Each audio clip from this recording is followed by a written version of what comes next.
Saturday with Renee. But it's just me for the moment. What's up, everybody? Renee is on her way. We should add that to the Saturdays with Renee, who is currently on her way. So in the interim, like, share, subscribe, support the platform however you are comfortable doing so. Immaterially, again, you just have to like, share, subscribe. And if you can put some material support behind it, you can go to the Patreon link, which is in the show description, and make that official. We do have a good show. And hold on. Saturday with Renee. Now it's official. My bad. I'm sweating. Yo, bruh. Why? Because I be Relax. doing too much, man. I be you doing do. too much. You do. You do.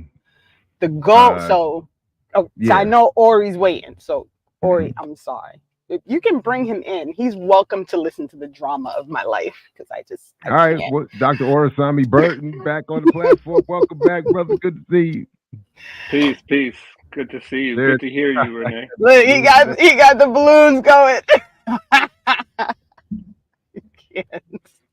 That's how we do. Yeah.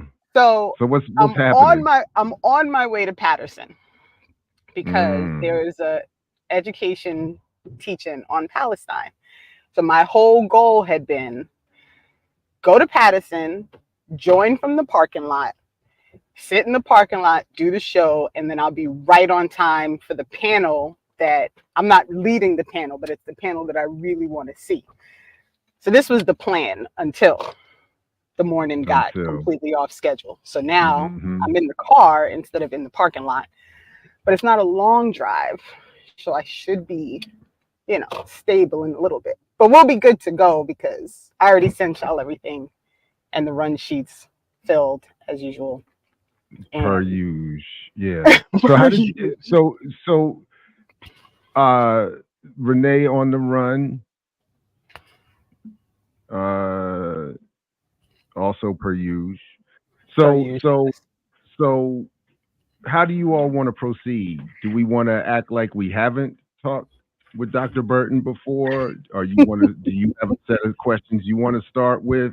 So let's let the audience know like what exactly I did. So okay.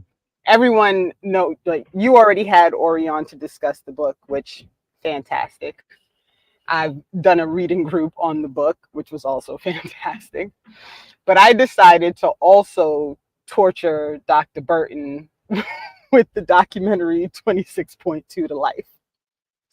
Oh, that's right. Right. Okay. And the reason that I did that is because after reading Two Black's book and having such a fantastic breakdown, and Ori, I don't know if you've read Two Black's book or not yet, but having that breakdown of how the state and the system have utilized all the things that we are using to try and fight the system to basically dig us deeper into this system. And so I really started thinking about that documentary and how it normalized prison, like in a way that I wasn't fully prepared for.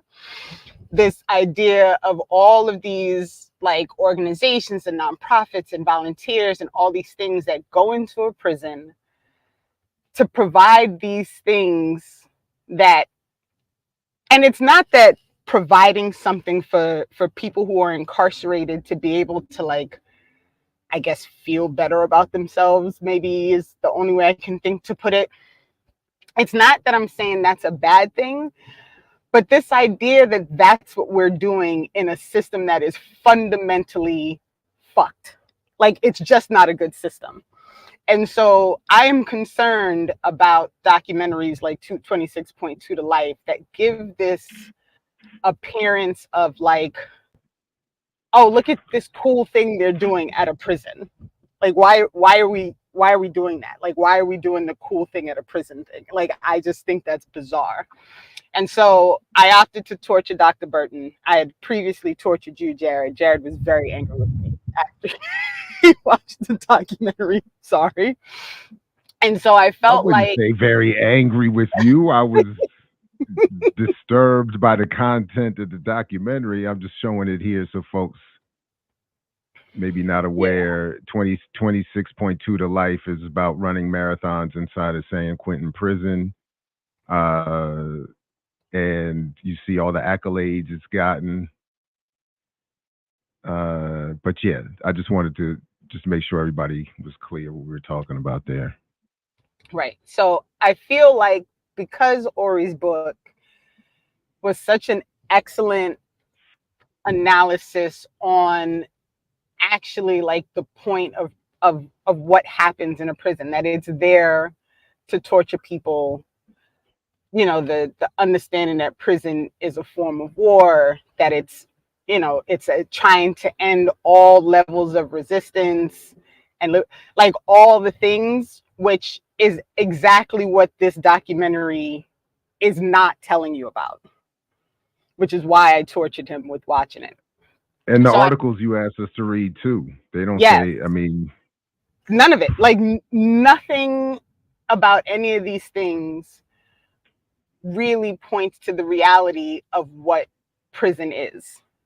And I just feel like we need to talk about it. I needed other people to talk about it, because I can't, this whole system of doing these documentaries and you show these things, and you know, there's always these stories of like, you know, like this happy ending, right? And there's never, in these things, because of course, you know, it's ESPN, they're not really gonna they're not gonna dig into it at all. There is no actual discussion about how bad this system, like how terribly awful this system is. And they touch on it, right? Like there's 1 second in the documentary where he says like, you know, I realized that the US is only 5% of the world's population, but it holds 25% of incarcerated people. But that's the only time it talks about how extensive our carceral system is. Like that's it. That's all you get. Right? And left so alone by itself, and I'm sure Ori can add to that. Left when those comments are not addressed in proper context, the gap that is filled is the existing narratives and mythologies, which include, well, the reason the United States has that much prison population is because we have all the black and brown folks, and they right. just over here running amok. And if other countries had less of a percentage of that particular brand of Black American and Latino illegal immigrant, they would be good. That's why other Right. countries don't have to deal with it. But I mean, it's that's just how crazy. I hear it when they don't feel it, when they. You are not wrong. Yeah. So why don't we start with, so Ori, after watching it, you sent me a text, and I'm sorry. I really am. I'm sorry, but I really needed you to watch it. So what do you think about what I'm putting forth here about this idea of this documentary being like a feeding of this notion that like prison's not all bad. Look at all these cool things that you can do in a prison. No, it's on point. I appreciate the invitation to watch it. You know, I don't watch stuff like that. You know, it's like I have to actively like schedule time to watch things like that because it feels like work, and it's hard for me to consume stuff like that because everything about it is a psyop. You know what I mean? It's a dangerous document, and I think it needs to be put in a broader context of the rebranding of San Quentin, which is what's happening right now, right? And so I sent you an email. I sent it to you and to Jared. I don't know if you see it, but a link there that I would love for you to pull up if you can. But it was announced. So this film came out in 2023, I think, a month either before or after the governor of California announced that San Quentin was being rebranded into a program-heavy rehabilitation center. Okay. Now, within the context of like the Black radical critique of the prison as war, everyone who watches this show knows that San Quentin is not just any prison. I mean, San Quentin is the site where the sort of key theorization of the prison as war was generated vis-a-vis George Jackson, right? George Jackson isn't mentioned in the documentary, and I wouldn't expect him to be, but that's kind of the point, right? You know, between 1970 and 1971, something like 40 people were killed in and around San Quentin as a result of the radical prison movement, right? And so the film is coming out in that context. It's coming out in the context of prisons in different states for different reasons are being gradually depopulated, right? Which doesn't mean that the carceral state itself is shrinking. Other forms of incarceration are actually growing that don't involve caging people behind walls, but rather caging them in their own communities, right? And this is why all the cop cities also are starting to sort of gain more traction, because the sort of paradigm moving forward is just kind of like urban warfare, right? So the overall population of people behind prison walls is gradually diminishing. It's not the same for jails, but for prisons it is, especially in places like California, New York, and elsewhere. And so along with that, prisons are being, especially prisons like San Quentin, are being transformed into these sort of like bastions of progressive programming.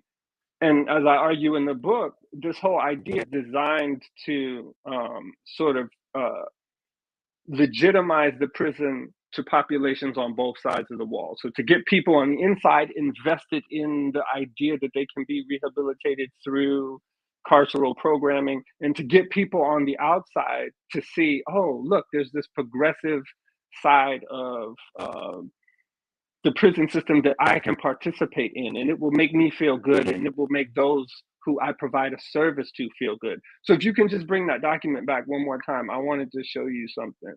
So while I'm doing that, I'm seeing there's a couple audio issues. So one, this is what I was talking about. Well, I didn't hear it before, but now it's becoming persistent. There's a scratch when you're talking, and then something about my mic being compressed. So I don't know if I sound any different or any better, but which is less important. But just if I don't know what mic you're set up with, Ori, I'm but if using there's my some little headphones. yeah, there might be. If there's some, I'm not sure what is causing that exactly, but can you hear me now? Yeah. Is that better? It was just, I think so, except for now there's some echo, but It's it was scratchy. Yeah. Yeah. It's always something. I can maybe janky when I'm on here too. So now, so I'm not sure which is better. I think this is at least better without the scratchiness. And then I'm not sure what's happening with my mic, but whatever, it doesn't matter, at least for now. So I will bring that. How about this? Again, testing, it's not, 1, 2, 3. You say, yeah. I don't know if you hear me. It sounds better, at least without the scratch. So I think. Yeah, I was gonna say there's no scratching with the headphones. I can't read the chat because I'm driving, but there's no. Am I good? Yeah, you're fine. You're fine. Let me hold on. Let me just. I don't know what I did with the story, so I'll bring that back up here, and get that back together. There we go, and there it is. Okay. Can you see that? And or you're muted if you're. And now I think you're frozen. No, now you're not. You're muted though. You got to unmute. There you go. With my headphones every time I come on here. Okay. If you scroll down to the people, so this is like really the it's the same process that I outlined in chapter 5 of my book. So if you scroll down to the people who are on the board, right, who are overseeing this process, right? So just scroll through. I slowly scrolled through, like I took 5 minutes. Keep going down. Keep going. Oh, I just want Broomfield. Yeah. So not to practice some kind of form of pseudo race science. Stop right there. Stop right there. When I saw this dude right here, James Michael Myatt, I was like, that's the dude I want to look at, right? So I click on him, and you know, he's like a Oh wow. military person who's had this storied career in the military, and who like left the military after carrying out all sorts of operations all over the world, and then moved into this company. What's the name of it? Oh, I served with him in Desert Storm. Isn't that nice? Look at the overlap. Nice. You're looking for a particular company? He moved into this huge consulting firm that does like global construction projects. I don't know. So it's just really interesting, right? So the vast majority of people who are on this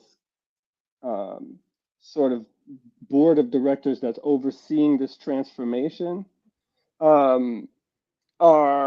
liberals. You know, they're interested in prison reform, and this guy probably is too, because prison reform is a meaningless term, right? Reform only means change. And so prisons are reforming all the time. And so to say prison reform is really to say nothing at all. But when most people say the term, they mean to somehow, you know, improve conditions for people who are behind the walls, although I don't think that's always what the term means. But I think this is really important for the idea that, like, we need to be thinking about war, because there's always one person on there who actually is thinking about war. And I would speculate that that's that person. There's also a big time sort of Hollywood producer who's produced major sort of comedy films. It's keep going.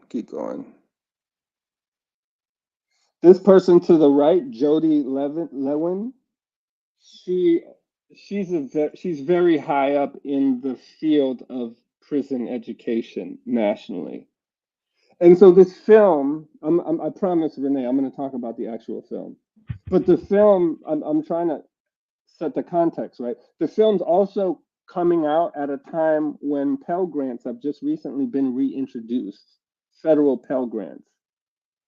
So folks will know that program started literally right after Attica. Like right after Attica, they were like, all right, we gotta give these people some education, which really meant re-education. And so throughout the 70s, 80s, up until 94, if you were behind the walls, you could get a Pell Grant to make obtaining a college education cheaper.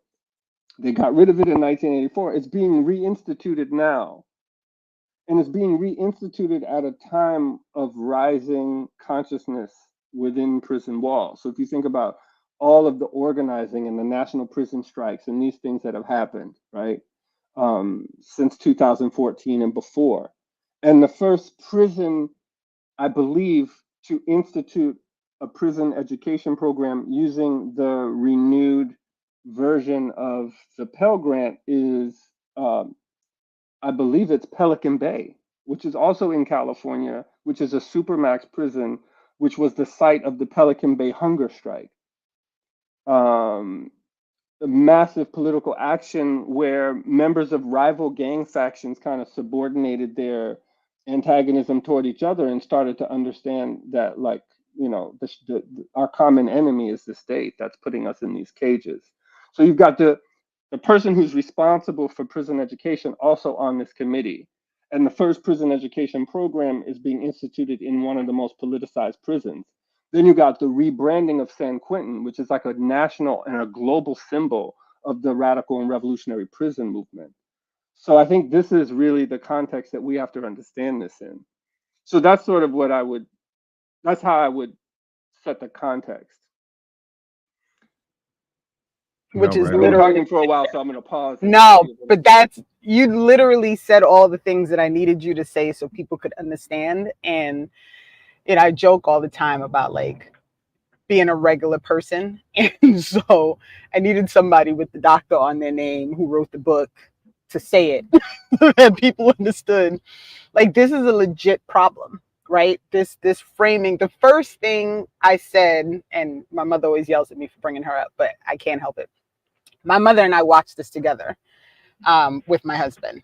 And the first thing I said to my mother was, you think they're going to mention George Jackson? And she laughed at me, right?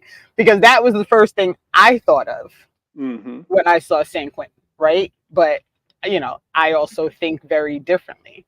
And I sat through the whole thing and watched all of these, like, I'm a person who I watched it twice. So I watched it yesterday again because I wanted to make sure that I had like my notes ready for all the things that stood out to me.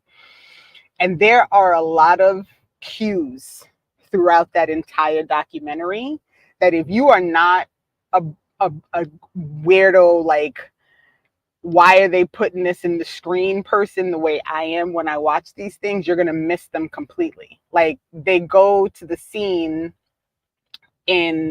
at the San Quentin News where they're running this paper out of the prison.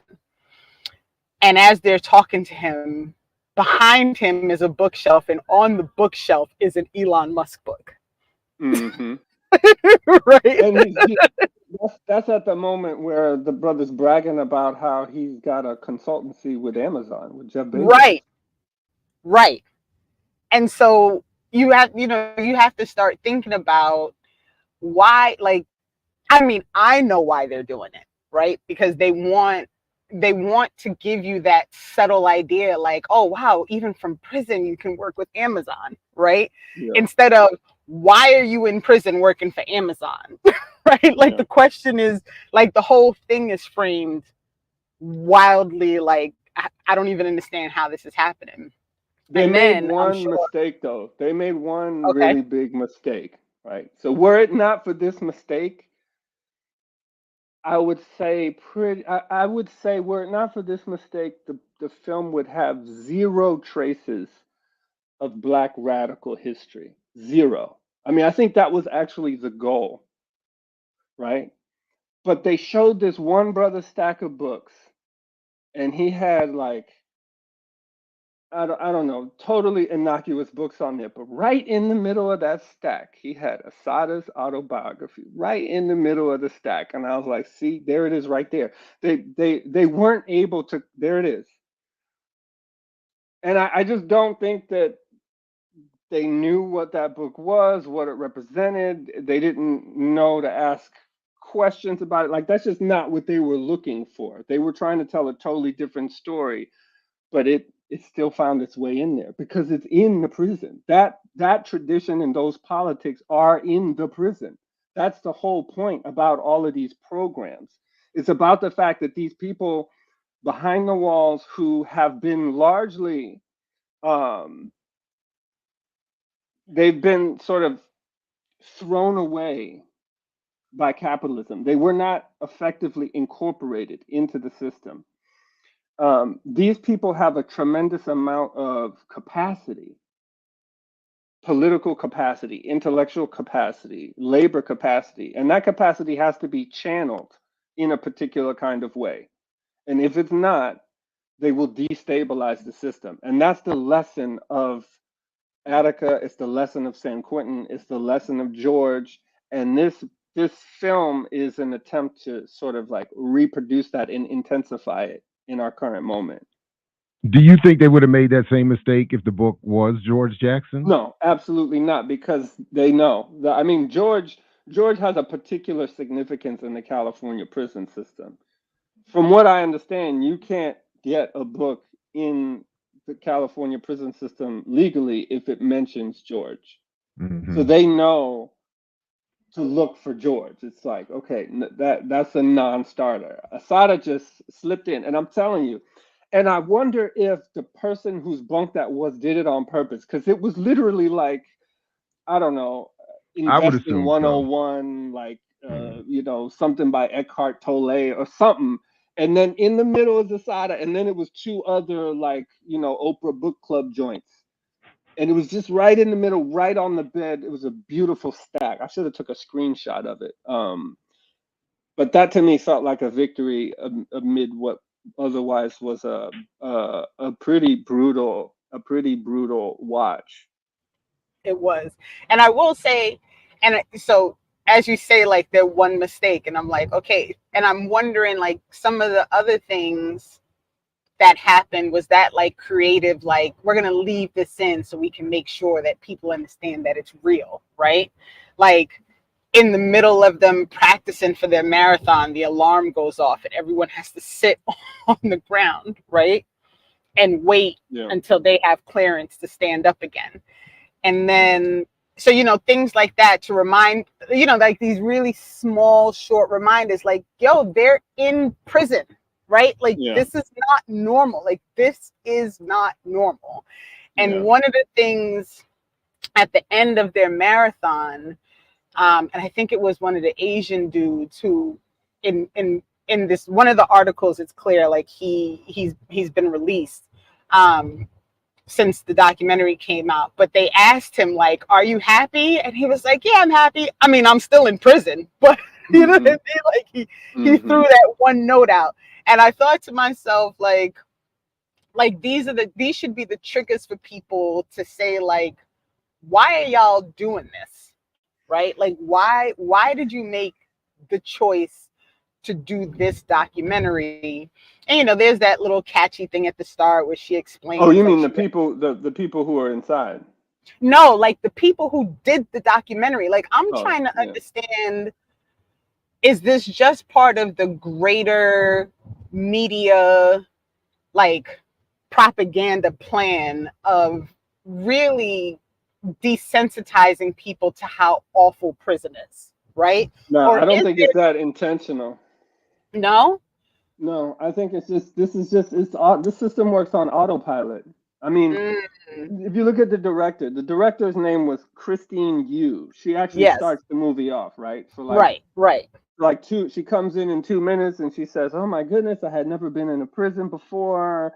And, one thing I noticed was like how calm and joyous it can be," right? That's how the movie starts, right? I literally wrote that word joyous down in quotes because I was like, "Why are we kidding right now? It's a prison." And this is, I mean, in my book there's a New York Times article that I included from 1971 that's recounting a picnic that happens in the prison. And the New York Times calls it, they say it's a burst of gaiety, a burst of happiness, right? So it's the same thing. It's this idea of joyousness, right?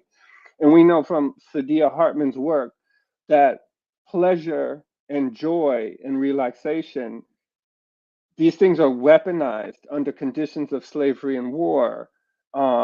It's a seductive form of violent repression to allow someone who is otherwise under your domination to have these moments of joy because they are used as forms of domination. But this person, Christine Yu, she has no, if you look at her filmography, it's all of these like pretty big budget, popular, mainstream films. So she has no history of doing anything that has anything to do with kind of like social issues or prisons, criminal justice, anything like that. And so I think she was brought in to create a movie, a film that will make people feel good, that will communicate some of this joy even under these conditions, right? And one of the things you see is what happens when you try to tell a story on the prison administration's terms. You get this complete unfettered access to the prison. So one of the things that I really thought was interesting, especially early on, is the camera angles that she uses to tell the story. So there's this one scene very early on, because she's in people's cells. She's filming people while they're in people's cells, these really small spaces, right, that are packed with their belongings all along the walls. And there's this one scene where there's this brother doing push-ups in his cell, and she's filming him from inside the cell so that you can see him doing push-ups. His face is literally right at the lens, and then you can see the gate behind him. And so I'm just trying to picture, it's like, okay, so they made this man, or they asked this man to leave his cell so they could set the cameras up all the way in the corner of his personal space. They probably moved all his shit out of the way. They brought lights in there. And then they were like, all right, come back in and like, let's do some push-ups. So it creates this really voyeuristic perspective where it's like they wanted us to feel like we were somehow in there with them, right? Which I think is also a kind of violence, right? Because we're not, and we're only getting to see a very limited scope of what prisons are, but it's shot in such a way to make you feel like they had unfettered access. Like Right. there's another scene where they're doing this steady cam shot in the room where they're making phone calls, and it just felt really voyeuristic to me. It felt violent to me, and I found myself asking, like, who's the audience? Because the documentary is not really about prisons. It's not about the criminal justice system. What's it about? It's really about these stories of individual triumph, which is like liberal catnip, right? They love that kind of story, like people overcoming hardship to, like, and developing themselves, and and these are good things. It's not like that's necessarily bad, right? But that's the story, right? And so it's like it's told for a kind of milquetoast middle class white liberal audience for whom the idea that incarcerated people are actually people needs to be proven. It needs to be demonstrated. Like, that's kind of what the film is about. All of the people who were coaches at the end, they're like, they're just people. They're like the rest of us. And it's like, obviously they're people. Like, why is that something that needs to be said? That's what I found myself The asking. lady on her couch, the lady on the couch at the end who was like, I'd bring them to my house. And I was like, what is happening right now? Right? Like, oh, okay, so you need to go, like, would you have said that about Black and brown people before you? Easy to say, like, oh yeah, them in my house when you know they can't come. Like, they can't come to your house. They're all incarcerated, right? Like, it's just this whole, and it would be, I like Renee, I think you're like breaking up a little bit. You're don't. Yeah. Renee, I Sorry. think you're breaking up a little Am bit I there. there? Yeah. So let me say this, right? Because part of what happens is, it's about what you don't see. So what's the underside to the film, right? We're getting this very carefully manicured public facing side of the story they're trying to tell, right? There's like maybe 3 or 4 main characters. We get to hear their backstories, how they got locked up. We get to hear from them, and it's compelling. I mean, I want the best for these people as individuals. I hope that they get out. I hope they stay out. I hope they get a job. I hope they keep running. I hope they stay in good health. Like, I want the best for all of them, right? But what's the underside, right? The people who get chosen for those programs are people who are participating in the normal routines of prison life. The underside to that whole documentary series is solitary confinement, right?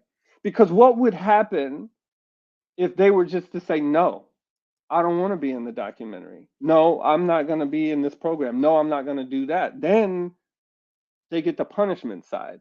So on the one hand, we see all these voyeuristic shots of people in their cells and doing other things. On the other hand, what are the surfaces of the prison that we don't see? We don't see solitary confinement. We don't see the people who don't go along with the program. And this is why this is psychological warfare. They give us a very carefully manicured image of what's happening in prison while not telling us about the radical history or any of it. I mean, Jared, last time you were at my place and Daruba was there, he was talking to Masai and Daruba was reminiscing about the fact that Masai, who's in the last chapter of my book, used to run laps around the prison yard barefoot to harden the bottoms of his feet so that his feet could be effectively used as weapons against the state and to prepare himself for escaping, which he was always planning to do. I've heard similar stories about Kwesi Balogun, who even as he was becoming increasingly ill from HIV, continued to do laps in the yard. And it wasn't on no individual personal transformation shit. It was on some, like, we got to get in shape for when it's time to bust out of here. So this is what I'm saying. The people behind the already have this, they have this capacity.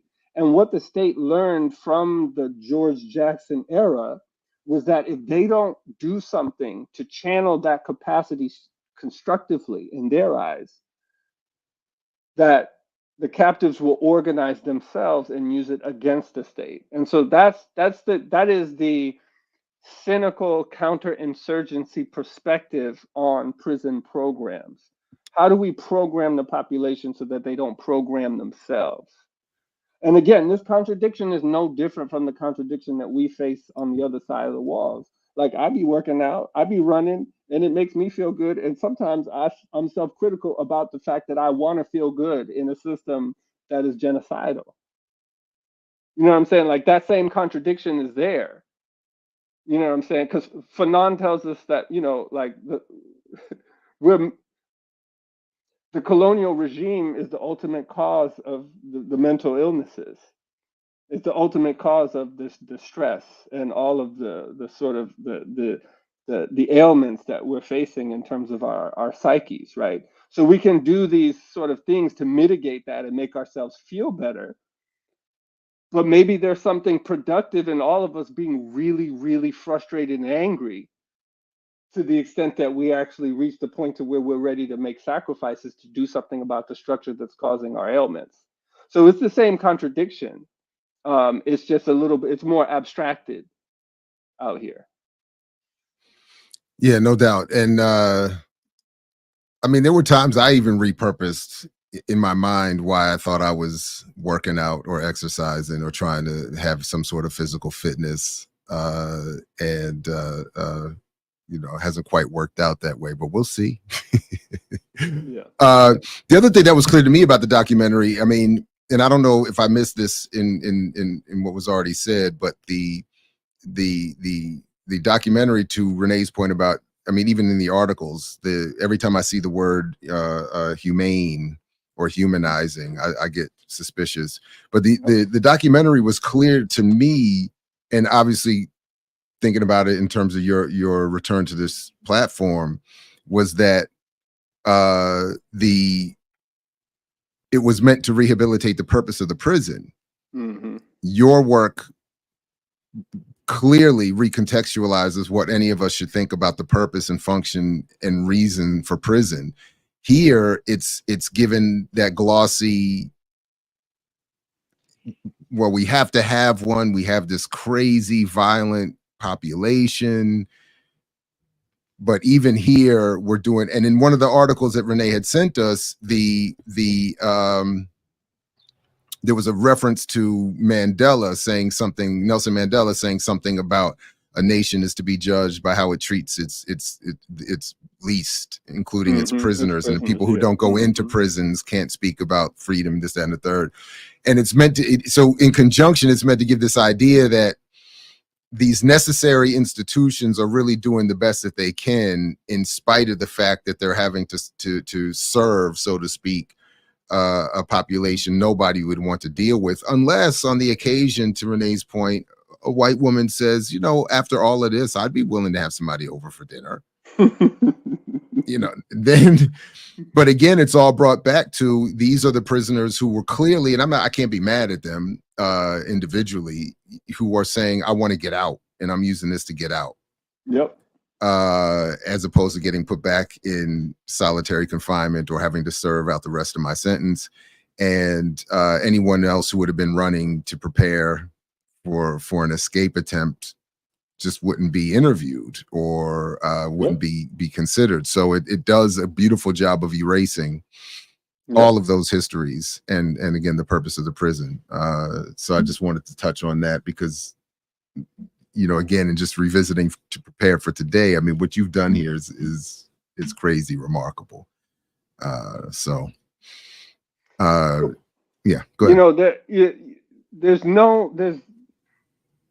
there's no real discussion of politics, right? There's this one moment where politics is explicitly discussed, and it's an incarcerated person talking to one of the coaches, and they're talking about electoral politics and the idea that all politics is local. So one of the incarcerated people said, all politics is local. And the other guy was like, yeah, I agree with that. And then that's it. That's the only discussion of politics. There's no discussion of even so-called mass incarceration, which is a term that I'm critical of following, you know, Dylan Rodriguez's work. But then they do start talking about politics, but it's quote unquote prison politics, quote unquote. They have a lot of conversations about prison politics. And what they do there is they talk about the racial segregation within the prison system. And they treat it as though it's this kind of naturally occurring self-driven, right? Yeah. Self-driven process, right? That has nothing to do with how racism works on the outside. It has nothing to do with how the prison system's organized.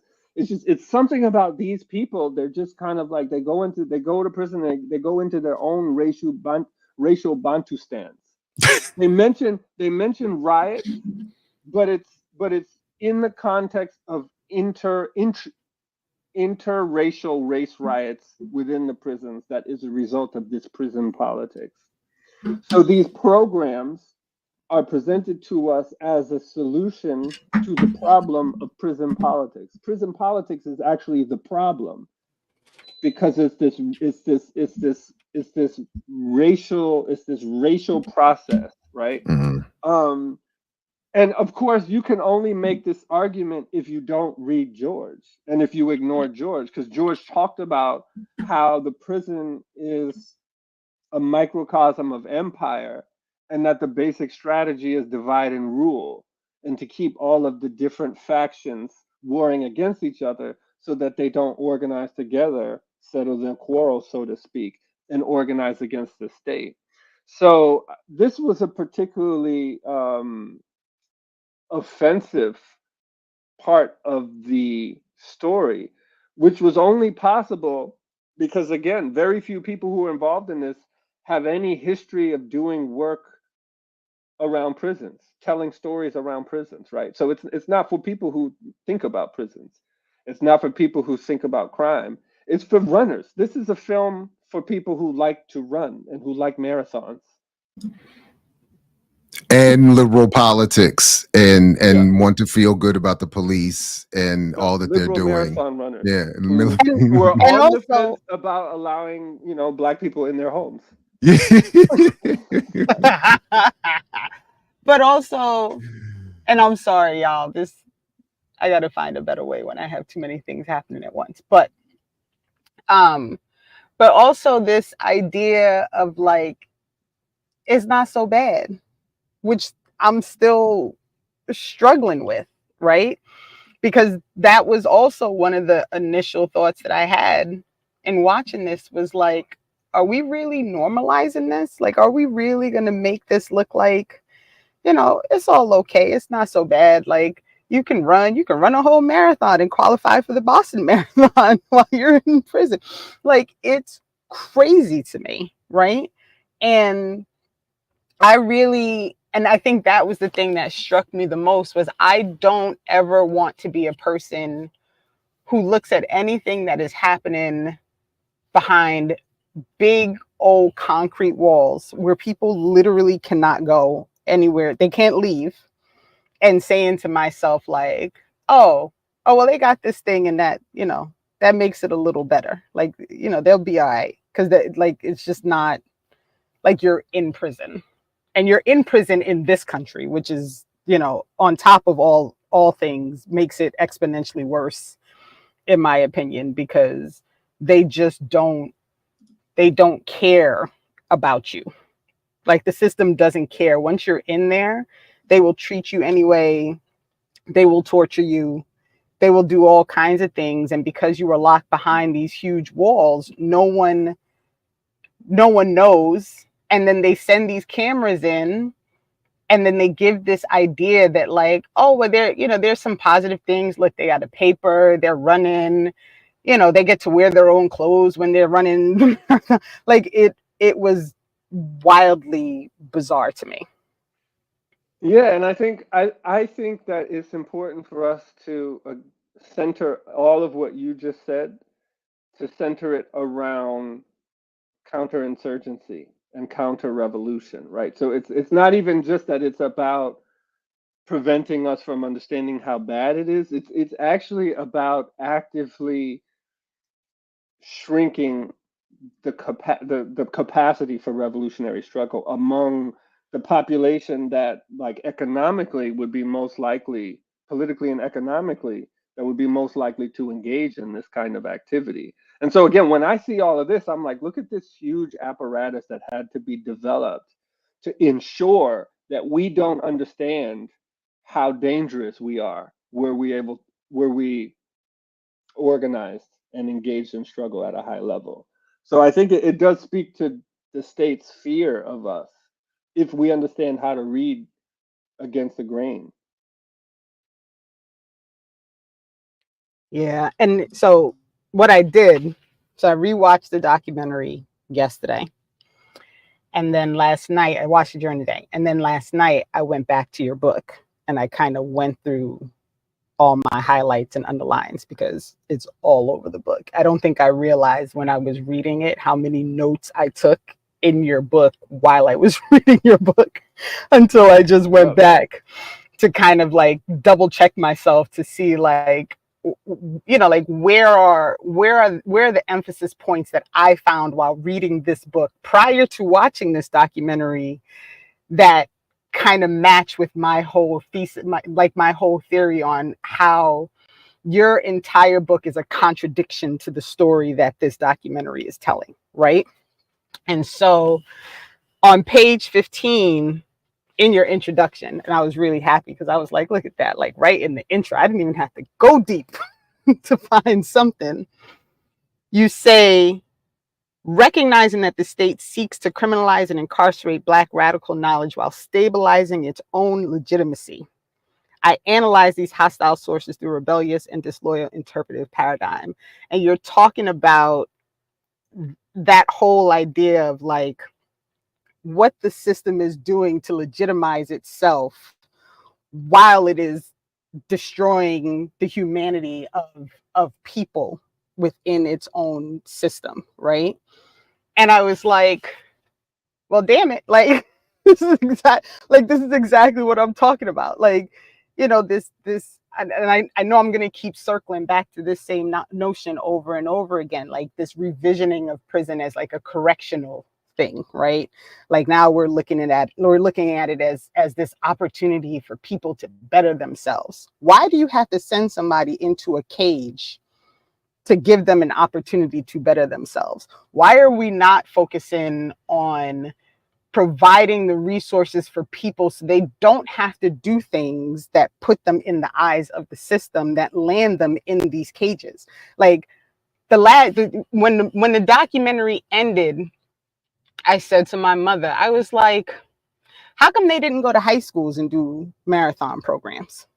Mm-hmm. Right? Like, why didn't we provide this opportunity for people to learn about, you know, how you can clear your mind while running, and it's like you know, you can put yourself in a meditative space, and you can help with anger management, like all these things that running does do, right? Like it does have all of those. And I say this as someone who ran a marathon. Like I've run a marathon, so I know the mental that it takes to get through those 26.2 miles. Is that Like, a humble brag? Does that count it, as a humble brag? I don't, does it? By I the was, way,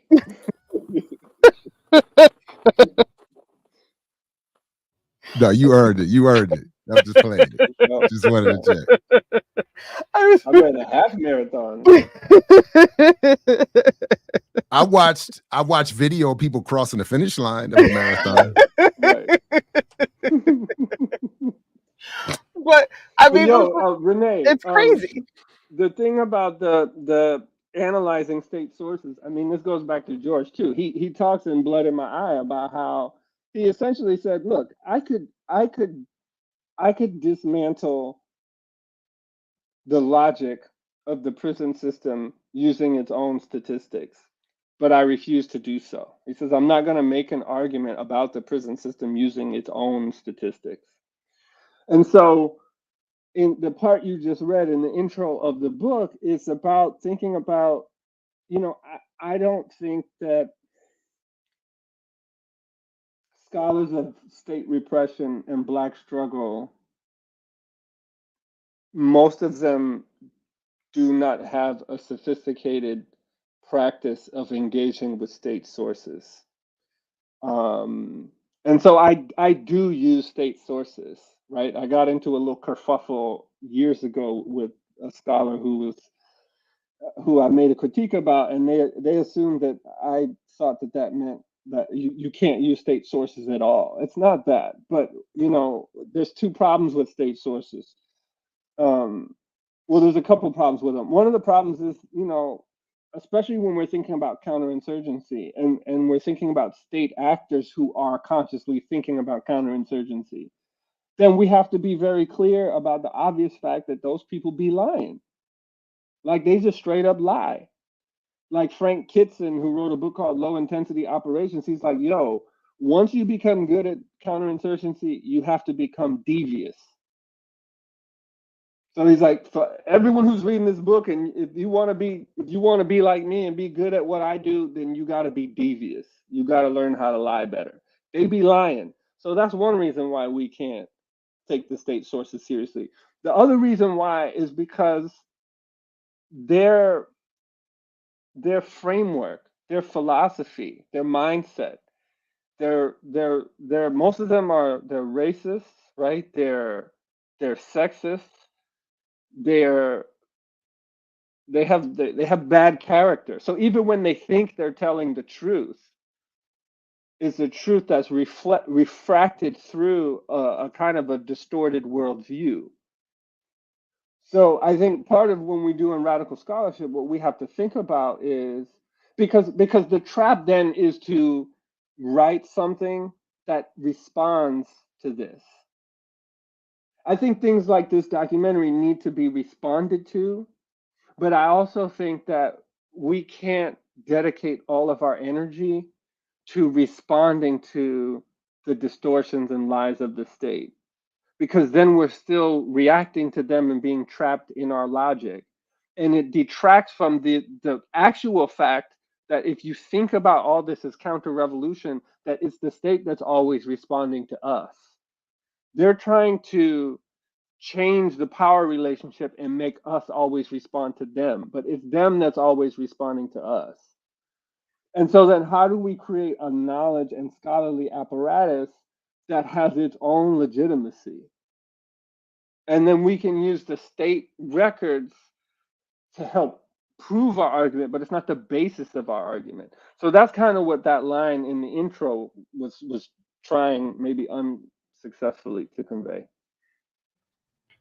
I wouldn't say it was unsuccessful. But I would, you know, I have all these like little notes of really, and the chapter on the hidden war, for me, I found so like there was so much in that chapter as I was going through and making my notes. I have like I think like 5 or 6 pages written down of like, revisit your note on this page and your highlight on this page, because you really, like, what you're talking about is really at the core of the issue, is that the intention is always to lie and to hide and to present something that is going to counter the reality of the situation, to prevent people from actually fighting for the thing that is going to be beneficial, right? It's always about making sure that you create a block so that people don't recognize the real problem, and therefore they're not fighting the real problem, right? They're instead fighting for this way to make things a little bit better within that system. Yeah, And how do you make it's people tough. feel comfortable with their oppression? That's the question. Yep. Right, exactly. Jared, you unmuted. Did you want to say something? Well, but I might go in a different direction. So I wasn't sure. Go. Well, honestly, one of the, Renee just sort of triggered one of the, in a positive way, one of the questions that I wanted to raise today, which was about, Hidden War is one, but the chapter on, the gender war chapter 4, gender war. I keep thinking about what you've said in this chapter, and so really my question was, have since we last spoke, or since you were last around here, and I did see, just very quickly, shout out to Manny and to the better Jared from Millennials Are Killing Capitalism, who was in the chat at some point. So or the best Jared, shout out to him, and the great work at that platform, including your conversations there. But I am curious, has there been any update since we last spoke around responses to your book, and in particular that chapter? No? Okay. Nope. I don't have any improved or updated thoughts of my own, other than I just wanted to say out loud again, I really think that chapter deserves its own. And maybe I should have prepared to do that as part of today. But I just think at some point I would like maybe even the 3 of us, or at some other time, for that chapter to be the specific focus of a conversation. And I want others to have, and I wanted to, I'm quietly, maybe not so quietly, hoping it will reverberate more in activist and academic spaces. And I don't know exactly, that's all I'm prepared to say on that right now. I just hope Yeah, I I just hear think you. you've done something really important there, and I want more focus on that. It's a thing, man. Like it took me a while to kind of like get to the point of really wanting to write a chapter about sexual violence that was that intense. You know what I'm saying? But I kept finding evidence of this thing that that many people seem to not talk about, in terms of the extent of sexual, like, state organized sexual violence in prison, and the extent to which it's used against men, right? So when people talk about sexual violence in men's prisons, it's usually a way that actually kind of makes me want to, I get a visceral reaction and want to kind of throw up when people say things like, I hope you go to prison and I hope you get raped. Like, that shit is crazy to me that people say that. Like, people, like, I get that some people would say that, but people who are otherwise conscientious about questions of gender and justice or whatever will say shit like that. And I'm like, yo.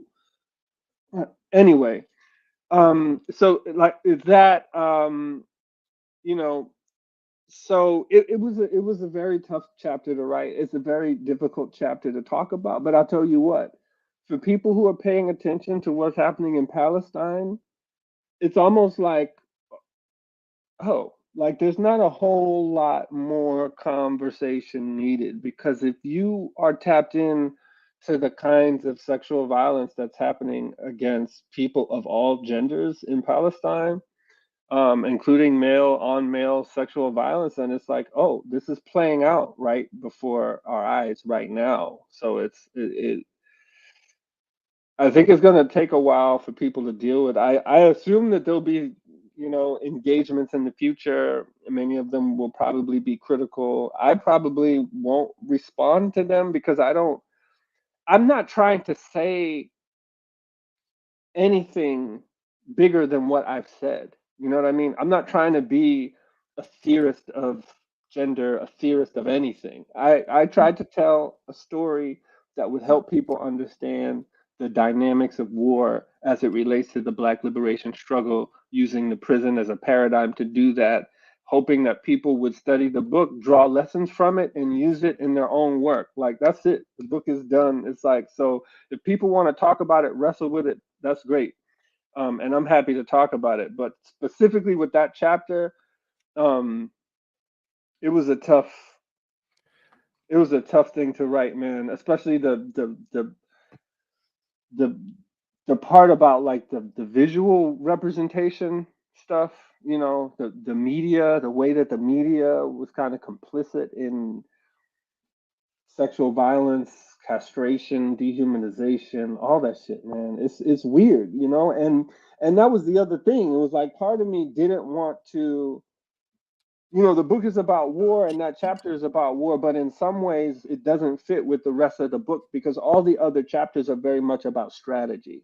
Mm-hmm. Either the strategy of the rebels or the strategy of the enemy.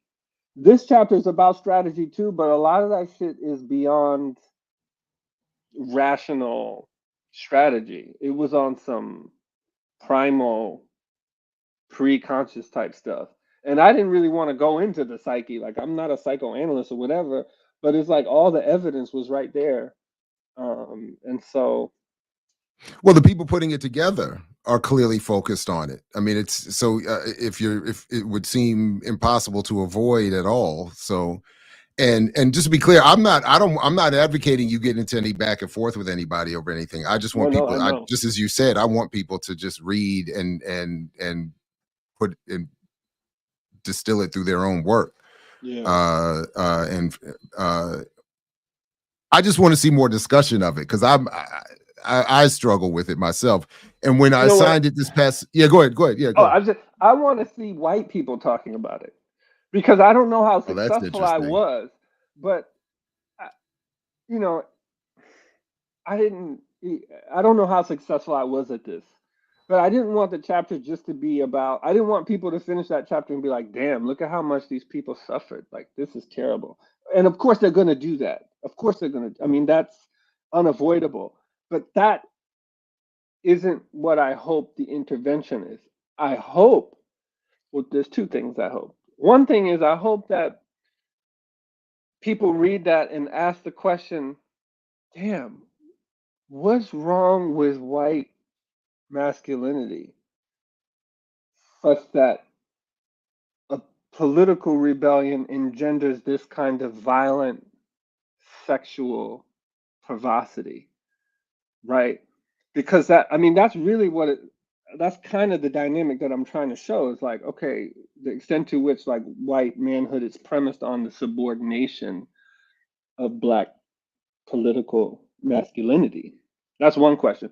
The other one is, you know, it ends with that chapter ends with a pretty gruesome BLA cop killing. And I think placing it at the end of the chapter like that maybe invokes some provocative thoughts and reflections about, you know, political violence and where it comes from. Like, that to me is the most important part of the chapter. Thanks for, that's a good point. And I'm glad you brought us back to that. So that's why that's among the reasons why I would like, because really my point is you politicized properly the conversation. That's where I'm gonna just leave it there. So that's why I like, so you did it, and then the way you end the chat, that's perfect. So I'm saying this to myself as a public note, but I want to really, because when in this past semester, I admit we only in my class dealt with the intro and chapter 6 as part of my propaganda class, and which was great. It was difficult. It was a challenge because it becomes clear, like there's just so much context, and really there's just so much more to get to. So it was really hard to bring students. It's like going to 0 to 100. It's very quick. So I felt I was challenged by that as instructing the class, but it was great. But I would like to give that level of attention to, in these spaces as well as in the classroom, to other chapters and that chapter in particular. So anyway, I'm just grateful for that. I don't I appreciate it. Yeah. People ask me about that chapter, and I always stutter and stammer because I don't like everything I had to say was like I put it in there. You know what I'm saying? It's like I don't.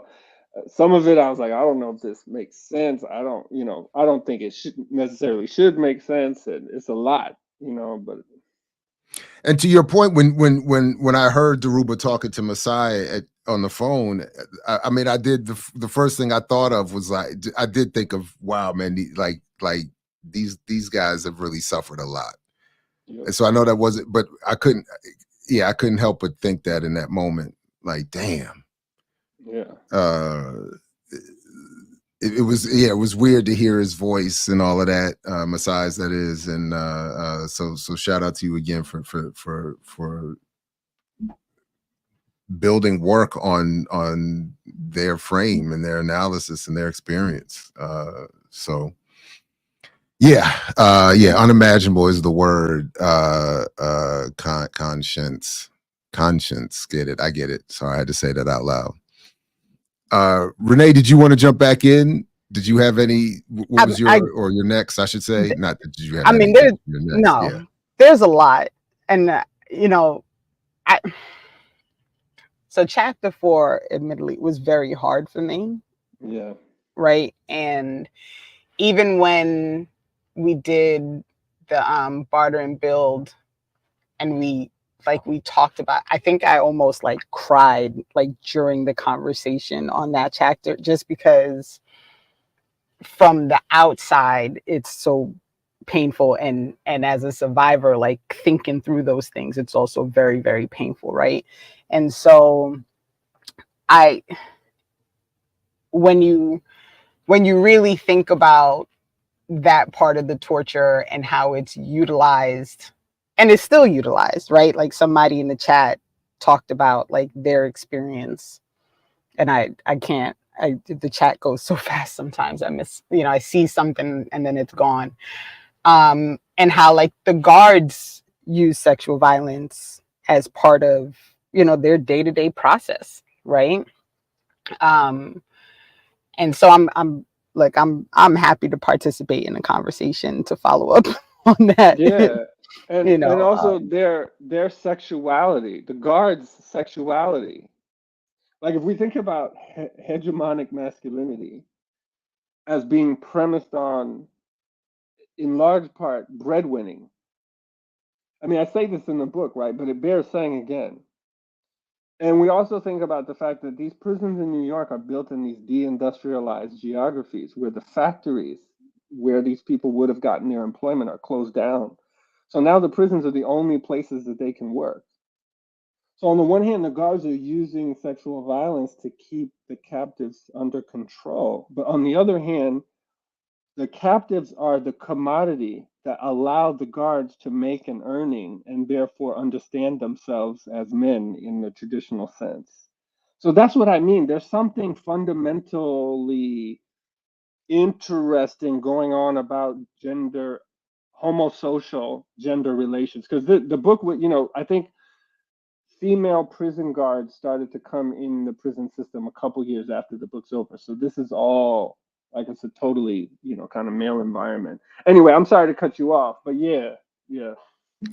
But it also sounds, I mean, it's reminiscent to me of when Fanon would talk to the French soldiers about their own trauma, to learn about to learn and develop Fanon's own analysis on colonization. I mean, because you're right. I mean, it's all wrapped up in the material needs, in the immaterial needs, or that short story that Baldwin wrote about the white man going to meet the man who goes. Is that the one where he does the lynching? I think I brought it up before. I don't know. It's cited in the book. I think it's cited in the book. Yeah. Okay, my bad. Yeah. So but then, yeah. It's in there. It's all gross. It's like my own inferiority has to be played out in killing, in mutilating and emasculating literally a black man. It's wild. So yeah, sorry. I think I just extended the interruption. Renee, were you?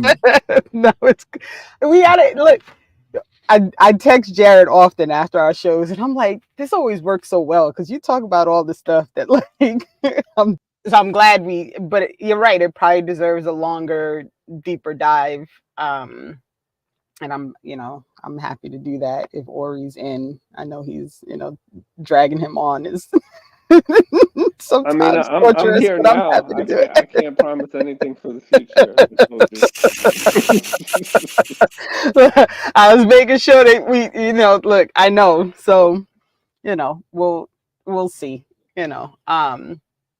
but so one of the things that I really appreciated was when something that Jared just pointed out was that these conversations in this book is built around the information that you got from people who were actually participating in the system and in this process of trying to revolution, like they were revolutionaries, right? They were in the system, they were radicals, and how the system worked against them from that actual like lived experience, which is something that I think gets missed a lot, right? Like I think a lot of people have these conversations about prisons and prisoners and that experience, and they never talk to someone who's spent a day inside. It's all like reading stories and reading stuff from the outside. But can I just jump in real quick, because there's a problem with there's a problem with we have to listen to incarcerated people language, and I think the film and my book sort of points this out, right? Because there's different categories of incarcerated people.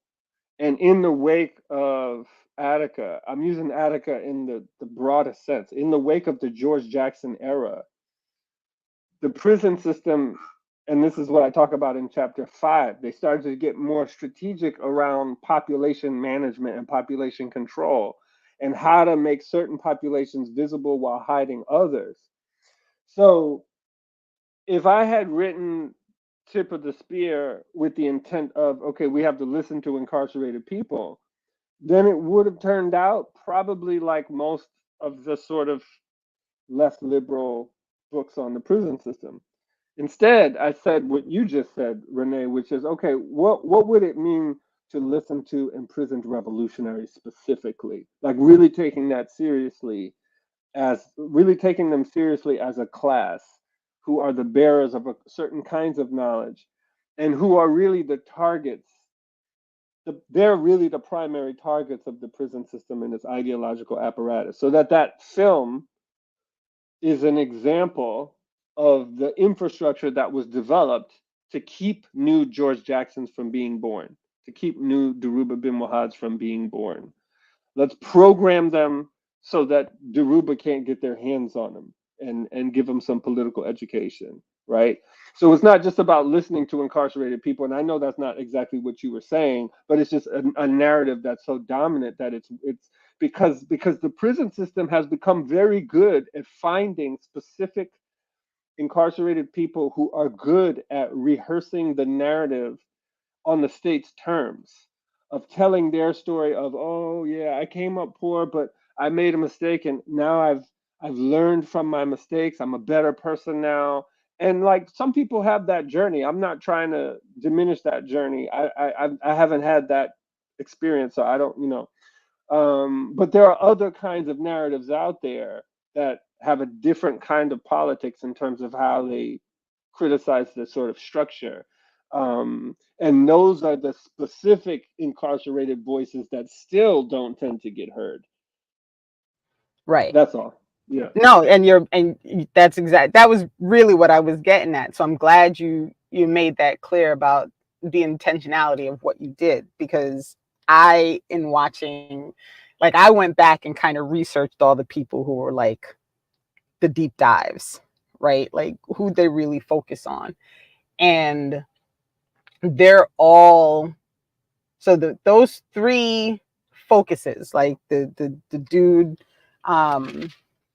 Tommy Lee, who's still there, but now there's this whole push to get him out, right? There's a petition and all these things to get him released, and this focus on like his swastika tattoo and, you know, all these things. And then you have Marco Taylor, who left and 6 weeks later ran a marathon and is now like traveling around the world running marathons. And, you know, if you go to his website, like, it's all to sell things, right? Like, oh, you knew it was gonna happen, because you like, know the it's gonna last happen. scene, he was in the restaurant surrounded by all them white people, and they were buying him food. I was like, oh, it's on now, boy.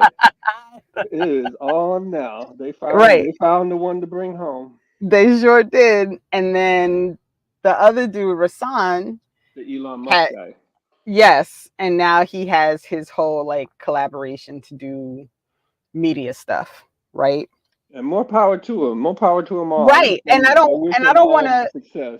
right, like, I don't want to say, I'm not saying any of this to be like this is bad, right? Like, people, you know, they find, you know, they get out and then they find a way to survive, but it's also part of the problem. Like, everyone is always trying to seek a means to survive within this system that is set up intentionally for you to feel like all you can do is survive, right? Like, that's literally the whole purpose. So that was one of the things that I was really looking at, was like, why did they choose these specific people?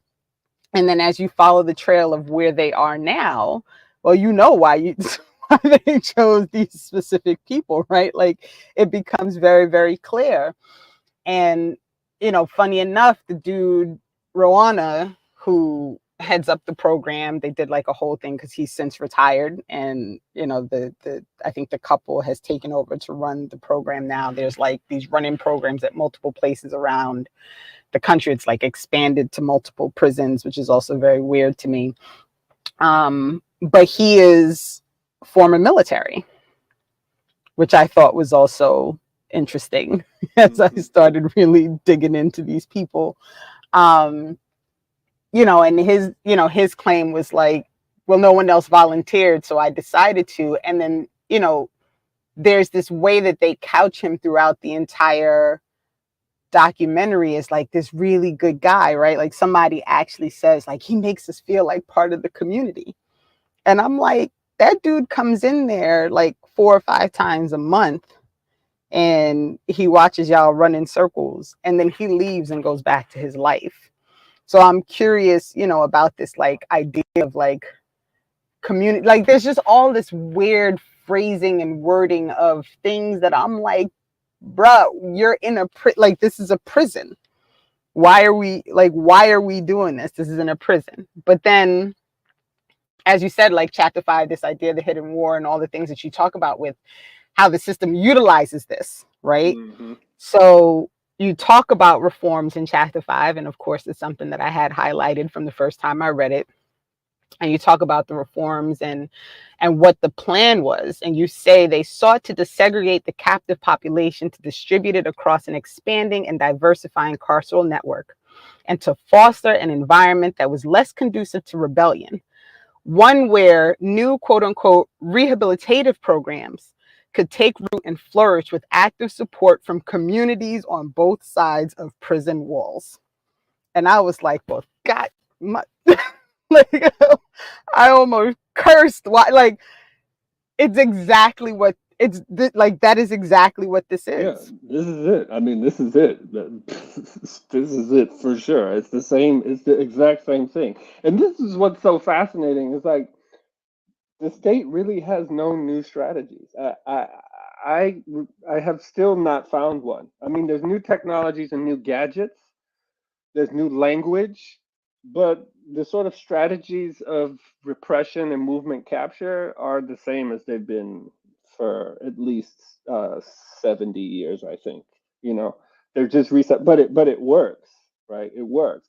I mean, the name of the game is tension management. Like that's one of their key words, tension management, right? They're actively trying to intervene because they're aware that the prison is an unnatural situation, is going to produce frustration, and especially if people are politicized, they'll rebel.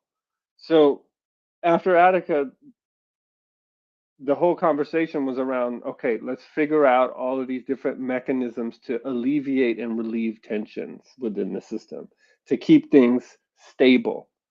And what you said is exactly right. You said, look, I'm not saying that this is good or bad. And that's, you know, when that chapter 5 is the chapter that people have the most trouble accepting. You know, chapter 4 is the most difficult to read, I think. Chapter 5 is the one that people have the most difficulty accepting because it raises all of our complicity into this thing, which of course we all are complicit in different kinds of ways.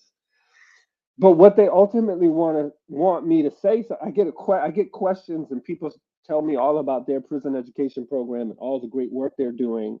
And I'm like, look, do you? I'm not, you know, but they're looking for me to absolve them of their individual complicity. Is this good or bad? And I'm like, well, actually, it's war, and the ethics of war are different than the ethics of this fake liberal democracy that you think you live in, right?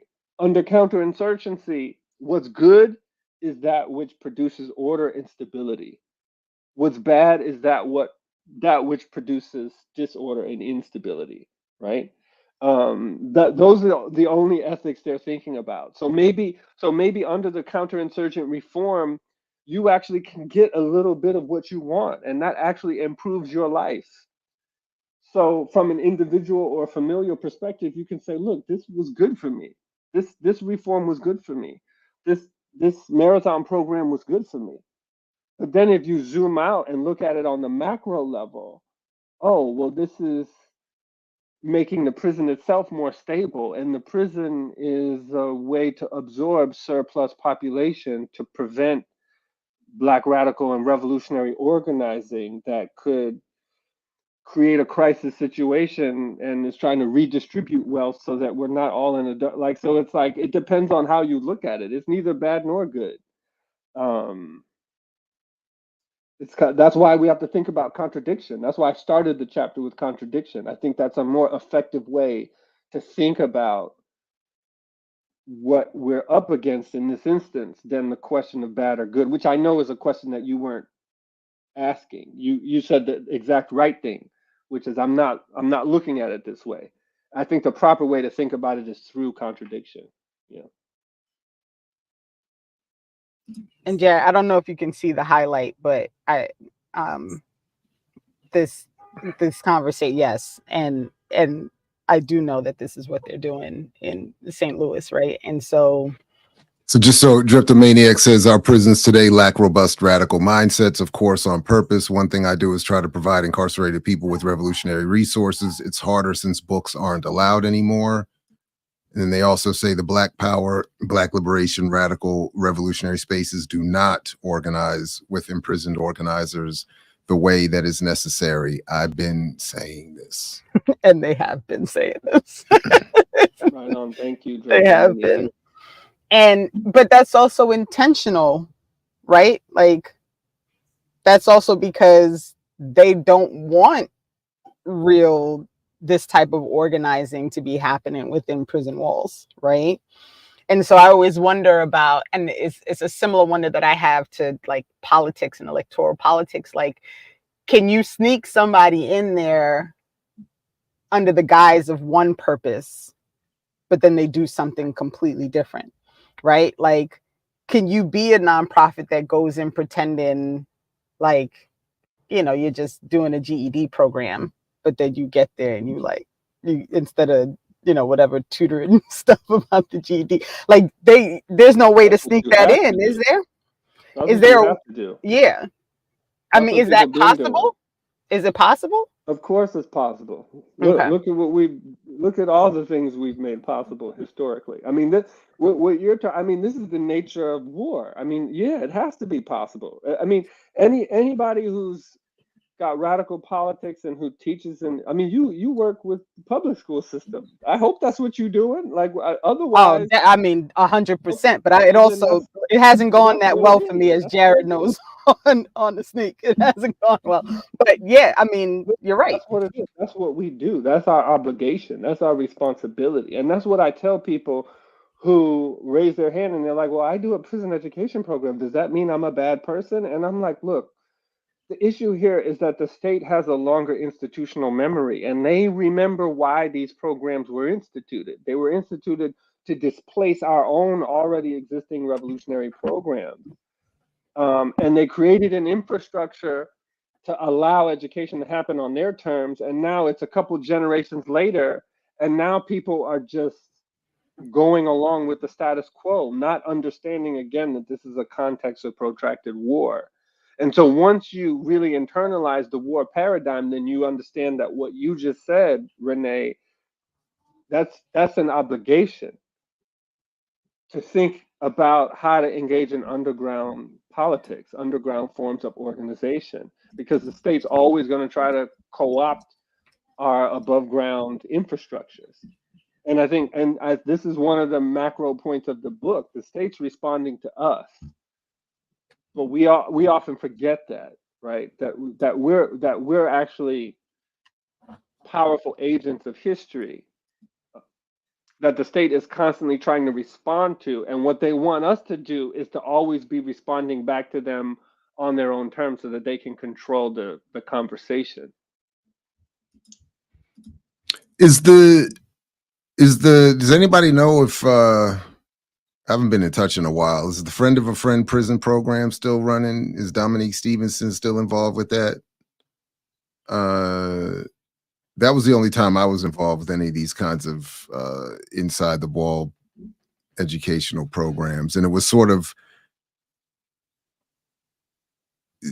vaguely set up. You're there to teach a class. You can, say you're there teaching a class on intro to comm studies and largely create a syllabus. At the time, at least, I don't know what you have to do now to get materials in, if you can at all. But it was, one, I found that in my limited experience, first of all, the incarcerated participants were better students almost to a person than I generally get at Morgan.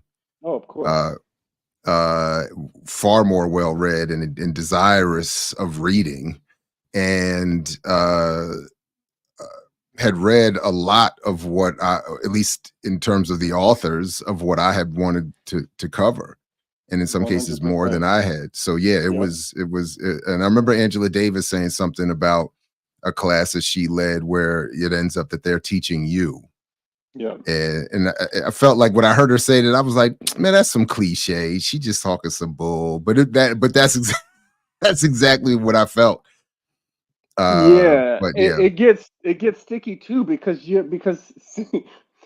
I mean, as a professor, you would understand, because half the time we're sitting in front of a class teaching people who could care less, who are doing other shit, right? So to go into a situation in which you're with a population that's violently starved of human contact, violently starved of outside, that entrance of someone from the outside, and that's like a breath of fresh air. And so there's this level of engagement that we as professors are often thirsty for. And so then you get a lot of people who leave the prison, it's like they're leaving church, because you got like, you just had like 30 people like really paying attention to you, really listening to you, and you feel good. And that feeling good is part of the counterinsurgency process. It also felt good to get out, to walk Yep. out.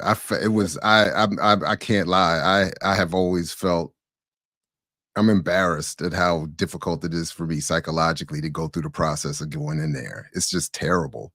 But I Yo, It's my mean, first terrible. time. but it Oh, is. It's sorry, not to cut you, but no. it's awful. Like going in and you got the lockers and the searching and the IDs and the signing. And, like there's 8,000. ML is hilarious. I didn't know that was ML. My bad. I didn't know that. But we got it.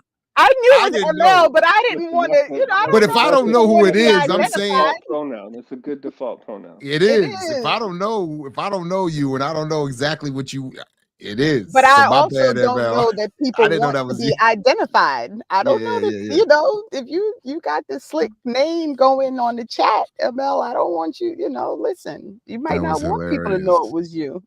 Listen. Yeah, it was terrible every time. I would tell, I would tell if my wife or somebody, if you don't hear from me by exactly this time, do something. Do something. Yeah. No, it's wild. It's yeah. wild. I've never really been incarcerated. Like when I was younger, I got arrested by this racist cop on a horse who put me in jail for a little while. But that it's like, it's, you know, whatever. But the first time I went to visit someone inside, I remember on the way out, because I was ready to leave. I was ready to leave. Hell Right? yeah. On the way out, like they had opened all these gates, right? And on the way out, there was another gate, and I thought it was open, so I like grabbed it to open it, and that shit did not open. I was like, "Fuck!" Like, just I knew that I was going to get out, but that feeling, just that tiny little feeling of like, "Yo, like this motherfucker got the keys." You know what I'm saying? Like I cannot open this door and leave when I want to. Yeah, And then it's there's a that heavy gate, thing. and that Yeah, gate, and that yeah, gate. And one don't open until the previous one close. And yeah. man, And it's all wild. the side chatter, because they think you're on their side. So they don't mind all the side chatter about what they're doing. And you can hear that. It always, even since I was a kid, getting to the principal's office, and you hear the way that they talk with that condescending authority about the bad children, and you in there like, ugh. And it was like, yeah, the whole thing. So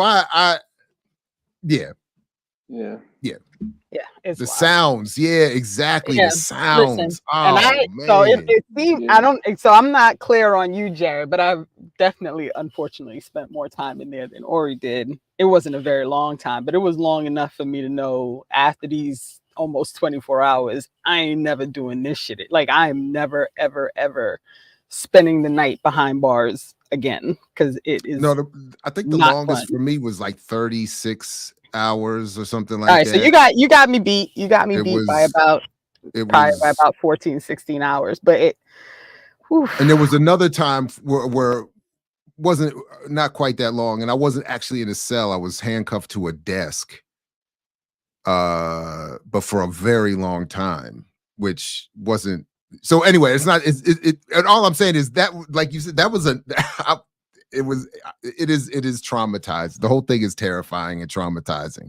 So I don't know, but I don't know. No, I don't know about any real time or real sentencing like that. I just recalled that I wanted to say something a while ago that it's a change of subject, but it's no, go ahead. relevant. Yeah, go ahead. Because we were talking about, we were talking about rehabilitation, and the narrative for a lot of folks is like, oh, rehabilitation doesn't work, or like they need to put more money into rehabilitation programs, right? So I just wanted to, so in the book there's a figure who talks about rehabilitation as a psychological war, as a form of brainwashing, right? But if you look at like some of the earliest experiments in rehabilitation, like one of the key people is this figure named Benjamin Rush, who's one of the signers on the Declaration of Independence. And he engaged in this massive rehabilitation experiment, I think in Auburn Prison in New York. And the idea there, this is the first instance of rehabilitation, right? And this is in the 1800s. This is before there are a lot of Black people in prisons, right? Because most of us are on the plantation, right? So prisons at this time are full of wayward white, questionably white, like potentially white immigrants who the government is trying to reform and turn into like good citizen subjects. So this is before prisons are Black, and this is one of the early prison rehabilitation experiments. And the idea there was to just lock them in solitary confinement with nothing but a Bible indefinitely, and so that they would read the Bible, reflect on their sins, repent, and then evolve in that way, right? So solitary confinement is actually the first experiment with rehabilitation. Rehabilitation has been flawed from the beginning. And of course, the outcome of that experiment is rather predictable. A lot of the people who were involved in that experiment they lost their minds, they became unhinged, and several of them committed suicide. Wait a minute. His great-grandson was one of them. Well, he did. Benjamin Rush definitely subjected one of his. Oh, actually, this is even a different thing. So his son or his grandson, he subjected his grandson or his son to that, what I just said, solitary confinement, indefinite, no break. And many of them died and committed suicide. So rehabilitation as a concept has been flawed. So the point here is not to rescue rehabilitation or to improve it or to make it better. It's always been psychological warfare. It's always been torture. It's always been about trying to transform people into good subjects available for capitalist exploitation. But I don't know what that last comment was talking about. But it sounded interesting or looked interesting. That on that submersible, what's his name? Rush, wasn't the dude's name Rush? I think Monty's right.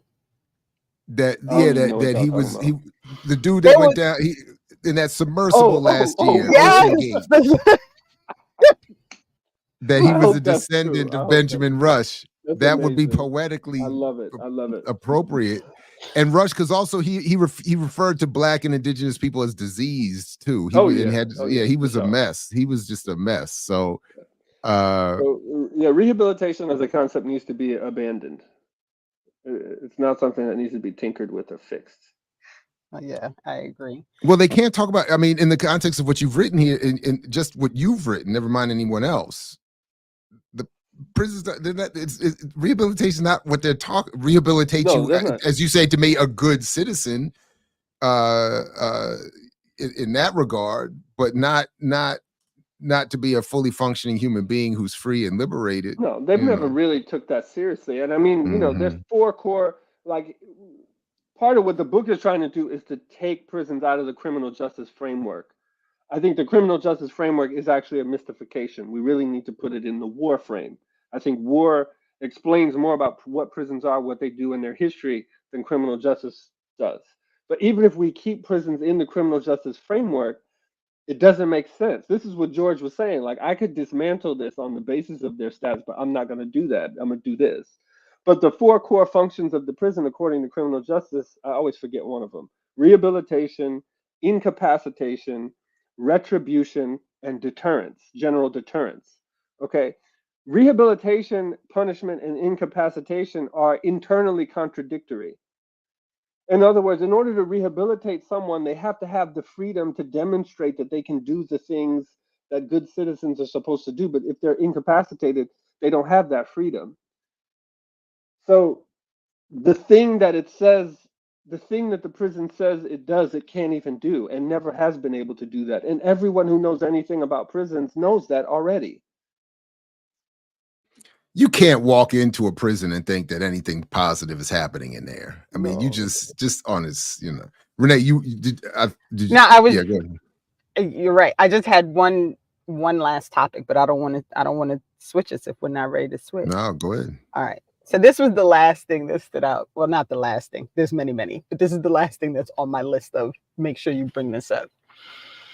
So Jared and I have had many conversations about athletics and this is the path, right? And you talk about this in chapter 6 and you quote the field office, the Hoover and the special agent in San Francisco. And they say, it would be advantageous for Black youth to aspire to become a sports hero, a well-paid professional athlete, or entertainer rather than revolutionaries.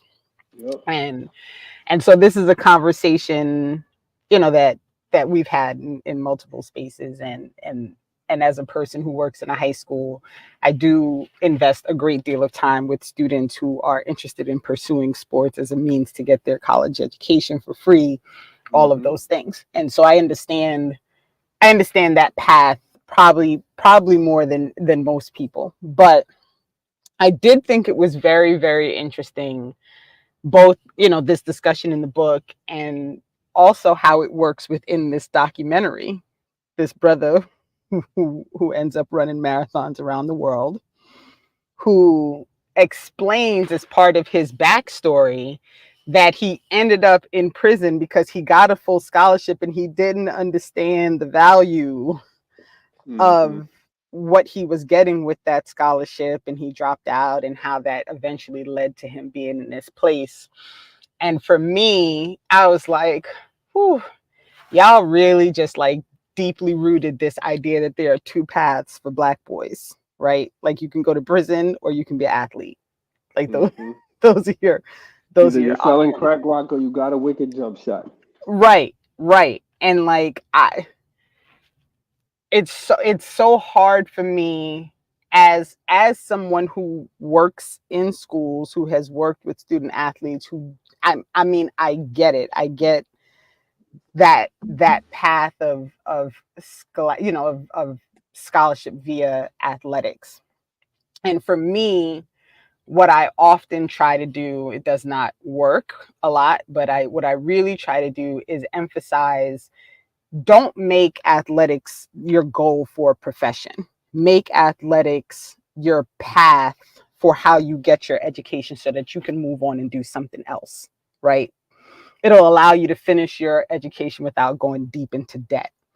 But focus on, don't let the athletics be your plan A, right? Let that be your means for a path.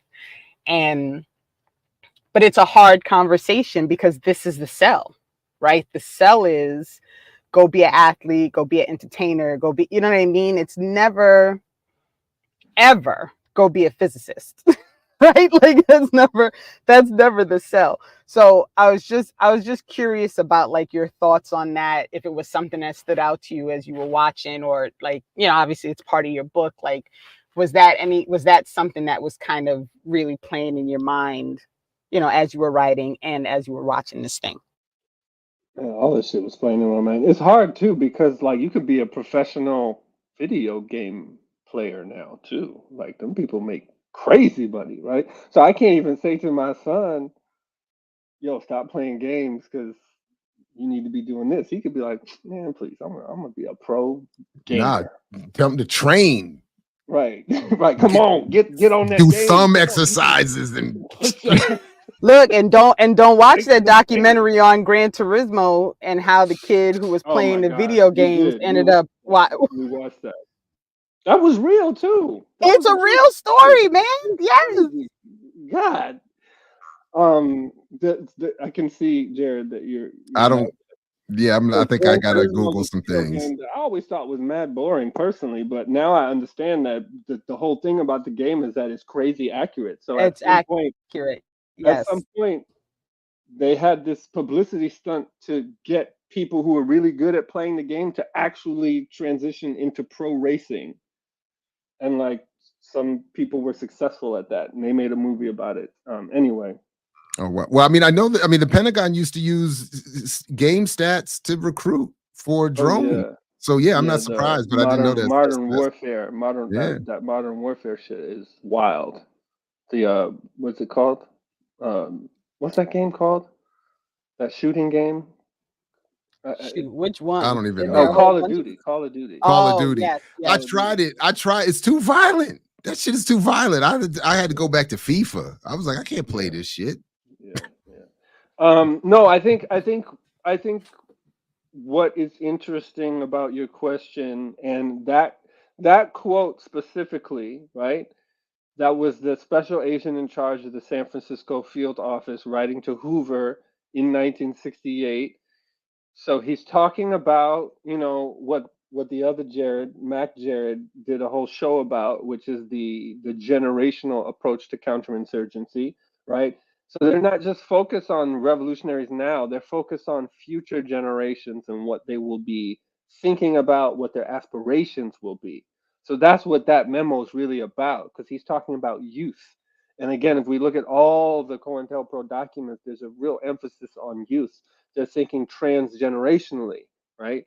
And so so the guy said, look, the young people, he essentially said, Black youth need to understand that if they're going to be revolutionaries, they'll be dead revolutionaries. And I think we can more or less agree that that has been achieved, right? That to the extent Facts. that our youth think about revolutionaries, they're thinking about dead revolutionaries. They're not thinking about Dhoruba, right? They're thinking about a very flattened, de-radicalized version of Martin Luther King and a very distorted version of Malcolm X. Rosa Parks, very flattened, de-radicalized version of Rosa Parks. That's a feeble old lady who just was too tired to stand up, right? So I think that's successful. But then he goes on to sort of opine about, it would be much better for them to be a well-respected and well-paid athlete who's loved by everyone than to be a revolutionary, right? And I think the context in which that quote appears is in this chapter that deals with MK Ultra and mind control.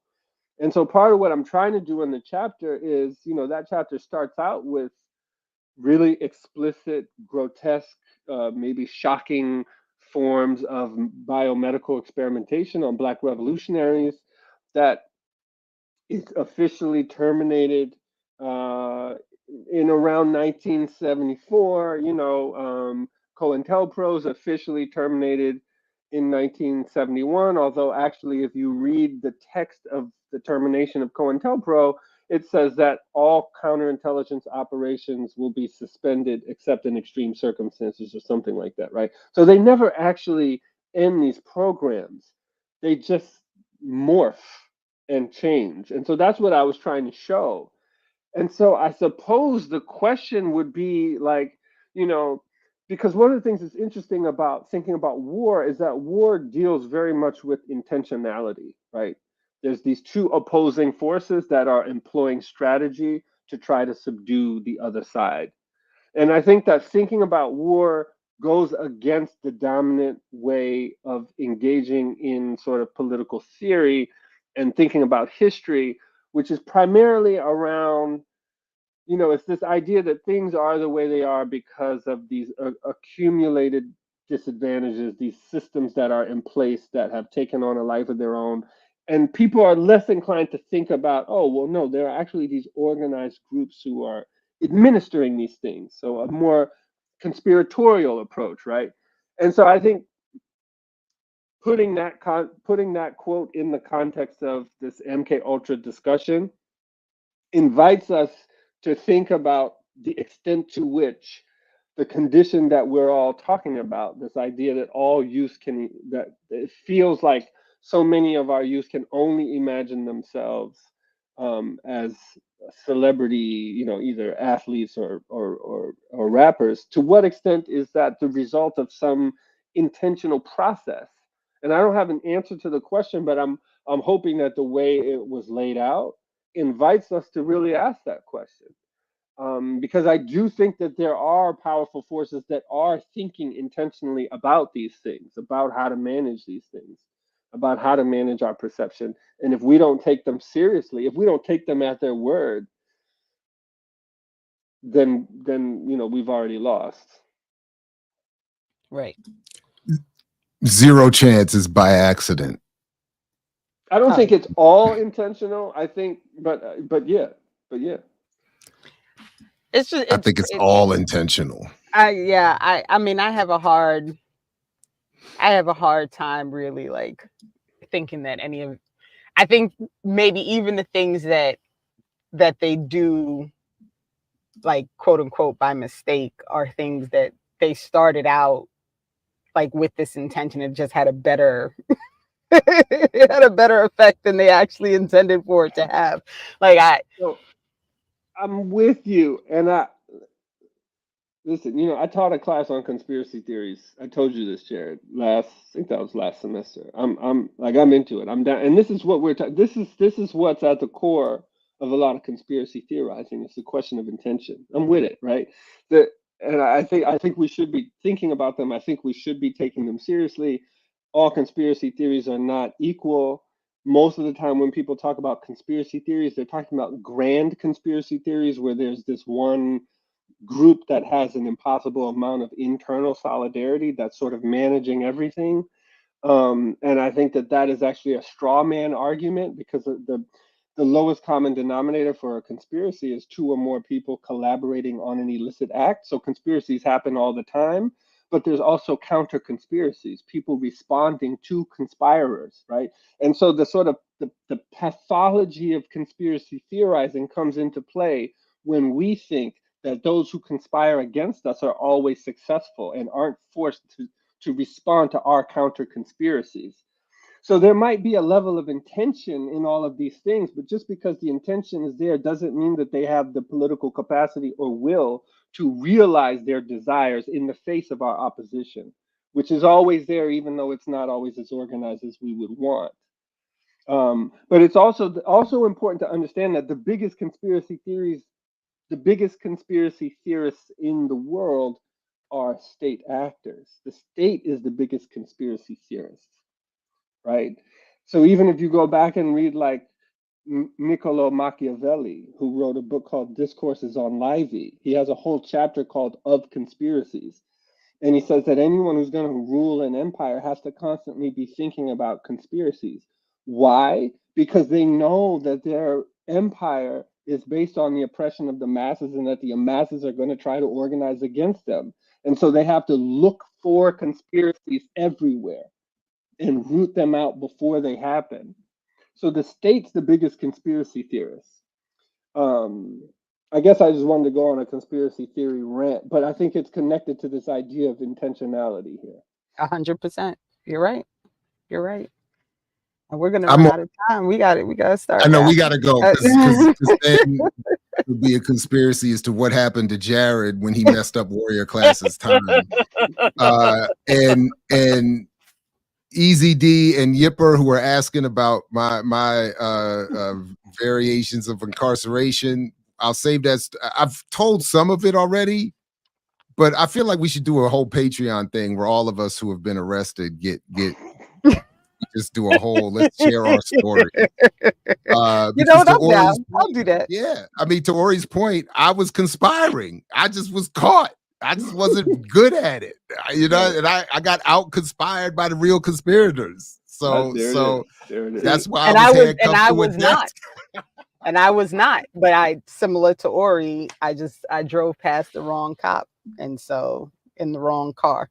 Yo, my cop was on a horse though, so it was like wild. Crazy. Like that's crazy. That's crazy. That's crazy. Not a horse. Motherfucker got off the horse. Oh, I can't. I can't. Tied it to the railing and whatnot. No, Lord. Well, Ori, I truly appreciate your time. Yeah.